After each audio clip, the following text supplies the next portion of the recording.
गुरुर्ब्रह्मा गुरुर्विष्णु गुरुर्देवो महेश्वर गुरु साक्षात् परब्रह्म तस्मै श्री गुरुवे नमः। बंधुओं, लगभग एक हफ्ते से आप भी देख रहे होंगे और मैं भी देख रहा हूँ समाचार माध्यमों के द्वारा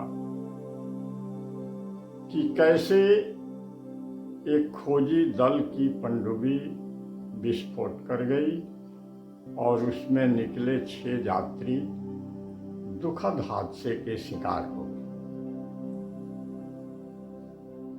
मेरा मन कई दिनों से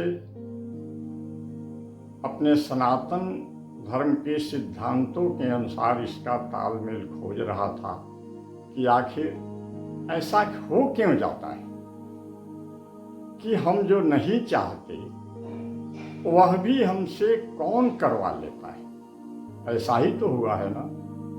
नहीं तो वर्षों बाद आखिर इस खोजी दल के मन में ऐसी प्रेरणा क्यों आ गई कि समंदर की अतल गहराई में चल करके उस मलबे को देखा जाए जो वर्षों वर्षों पहले डूब चुका था।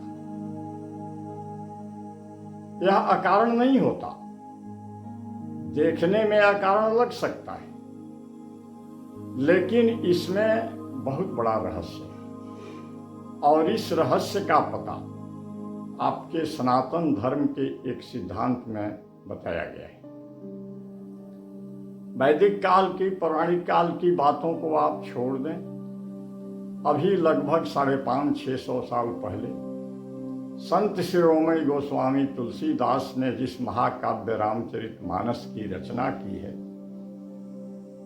उसमें एक भानु प्रताप राजा की कहानी के माध्यम से ऐसी होने वाली अप्रत्याशित घटनाओं के संबंध में जो बताया है वह आज इस पनडुब्बी की दुर्घटना के साथ बिल्कुल सटीक बैठती है। मैं यह वीडियो इसलिए बना करके आपके सामने दे रहा हूं कि हम सनातन धर्मावलंबियों को इस घटना से इस सिद्धांत का तालमेल मिलाकर अपनी ऋषि मुनियों के द्वारा बताई हुई रहस्यमय चीजों पर आस्था और विश्वास बढ़ाना चाहिए, जीवन में उनका अनुपालन करना चाहिए और लाभ उठाना चाहिए। भानु प्रताप एक बड़े ही प्रतापी और धर्मनिष्ठ राजा थे। हजारों हजारों यज्ञ उन्होंने किए थे और सारे पुण्य कर्मों के फल भी ईश्वर की सेवा में अर्पित करते थे। प्रजा तो उनको प्राणों के समान प्रिय थी। पता नहीं, सोचने की बात है कि ऐसे धर्मनिष्ठ और दयालु राजा के मन में भी एक दिन शिकार खेलने की प्रेरणा कैसे आ गई, जिसमें केवल और केवल जीवों की हत्या ही होनी थी। राजा शिकार पर निकल गए और जीवों की हिंसा करते हुए एक सूअर के पीछे पड़े। सूअर उनका पूर्व का दुश्मन था, जो एक राक्षस कुल का था। कपट वेश से सूअर बन करके उसने छिपते छिपाते भूलते भुलाते राजा को एक गहन वन में ले गया और वहां अदृश्य हो गया। भूखे प्यासे थके मादे राजा बड़े परेशान हुए। तब तक उन्हें एक आश्रम दिखाई पड़ा जिसमें एक तपस्वी साधु ध्यान लगा करके बैठे हुए थे। राजा आश्रम में गए, तपस्वी को माथा टेका और रात भर रहने के लिए जगह मांगी। तपस्वी ने सहर्ष स्वीकार किया। वह भी संयोग से भानु प्रताप का पुराना दुश्मन ही था, जिसके बंधु बांधवों को राजा ने युद्ध में मार गिराया। राजा ने तो नहीं पहचाना, लेकिन तपस्वी ने राजा को पहचान लिया और मौके की तलाश में मौन होकर के बैठ गया। जब राजा भोजन करके विश्राम करने के लिए जाने लगे तो तरह तरह की कथाएं कह करके उनका मनोरंजन करने लगा और अपने को दिव्य ज्ञानी बताकर राजा को आश्वस्त कर दिया कि जो तुम चाहोगे वह मैं तुम्हें देने के लिए सक्षम हूँ। तुम मेरी बात मानो, मैं जैसा कहता हूँ वैसा करो। और तरह तरह से उत्प्रेरित करके उसने राजा को तैयार भी कर दिया। राजा उसकी बातों में इतने आ गए कि अंत में उन्होंने कहा कि जो शिशो सितो चरण नमामि, मोह पर कृपा करिए। आप चाहे जो भी हों, जैसे भी हों, मैं आप पर अटूट विश्वास करता हूँ। आप मुझ पर कृपा करने का कष्ट करें। कपटी मुनि सो गया, राजा भी सो गए। उसने माया से उनको भोर में उनके नगर में आवास में पहुंचा दिया। राजा और हैरत में पड़े यह चमत्कार देख करके और स्वयं उनके भंडारी के वेश में होकर। कहानी थोड़ी लंबी है, संक्षेप में इस वीडियो में मैं आपको बता रहा हूं।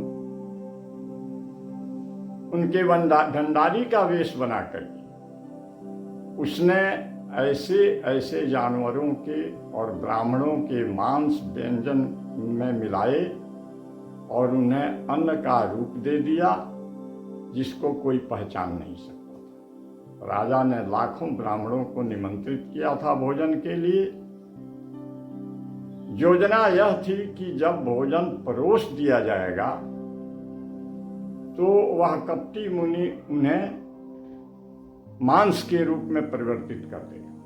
तब तक आकाशवाणी हुई और खतरे की संभावना देखकर ब्राह्मणों ने कुपित होकर राजा को कुल खानदान सहित राक्षस होने का श्राप दिया। इस पर तुलसीदास ने उस रहस्य का उद्घाटन किया एक दोहे के द्वारा कि तुलसी जस भवितव्यता तैसी मिलई सहाय, आप ही आवे ताहि पे ताहि तहाँ ले जाए। व्यक्ति के जीवन में जैसी घटनाएं होनी हैं, जिसको देहात में ठेठ भाषा में होनी होती है, ऐसा कहा जाता है। तो जो होना होता है उसके लिए आवश्यक परिस्थितियां, व्यक्ति या वस्तुएं या तो व्यक्ति के पास स्वयं आ जाती या व्यक्ति को किसी न किसी तरह से प्रेरित करके उन तक पहुंचा देती। यही सनातन का सिद्धांत है। इसी ओर मैं आपको इशारा कर रहा था कि यह इतना गहरा सिद्धांत है जिससे पनडुब्बी की दुर्घटना का 100% तालमेल बैठता है। अर्जुन ने भी गीता के 3 अध्याय में श्री कृष्ण से यही प्रश्न किया था कि हे प्रभु, यह तो बताइए कि जो मेरा मन करना नहीं चाहता उसको भी उससे करवा लेने वाली कौन सी शक्ति है, यह हमारी समझ में। खैर वह एक अलग विषय है कि श्री कृष्ण ने उसको क्या समझाया, क्या अर्जुन को उत्तर दिया। हम तत्कालिक प्रसंग पर विचार करें। पनडुब्बी की दुर्घटना इसी ढंग से हुई।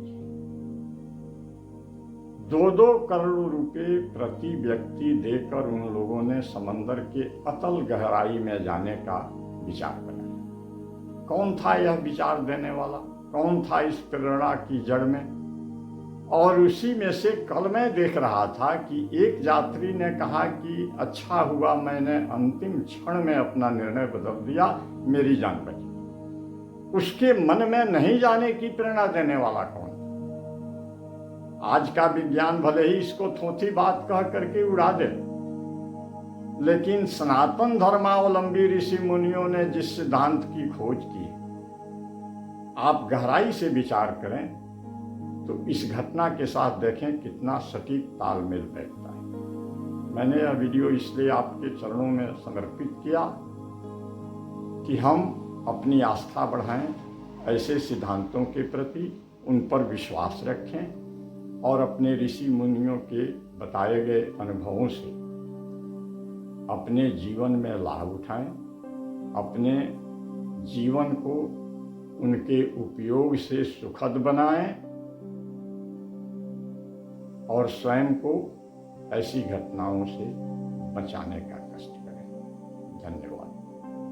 और यदि यह वीडियो आपको पसंद आए तो मेरा YouTube चैनल आध्यात्मिक जीवन को सब्सक्राइब कर लें और घंटी बजाना न भूलें ताकि अगले वीडियो आप तक पहुंचते रहें। मेरा संपर्क नंबर है 82 940 91 494, 82 940 91 494।